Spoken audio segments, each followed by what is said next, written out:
রিয়াজ, ওই রিয়াজ, বাড়িতে আছি? কি ব্যাপার আপনারা এত সকাল সকাল আমার বাড়িতে কি মনে করে? আসেন আসেন, ভিতরে আসেন। আমরা এখানে বসতে আসিনি, খুব বড় মস্তান গেছিস না, যাকে ইচ্ছা তাকে মারবি। ওটা তো আমার রোজগার কাজ, অন্য কথা থাকলে বলেন। দেখেছেন স্যার, শালা চালু অনেক কথা শুনেছেন। এই ছেলে মুখের ওপরে কথা, চহার ঠালাই। এই থাম থাম, অত মাথা গরম করিসনি।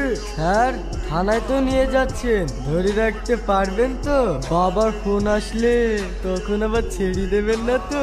পটলের ছেলেকে মেরেছি, ও না বাসা যদি মারা যায় কমসে কম 14 বছরের জেল, তোর কোনো বাপ বাঁচাইতে পারবে না। এই গাড়িতে তোল।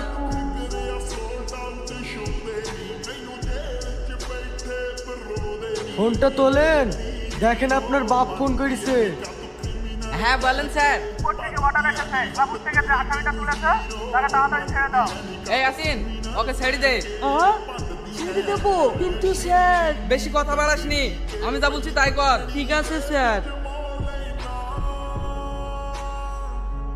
এবার থেকে আমার গায়ে হাত দেওয়ার আগে 7 বার ভেবে দেখবি।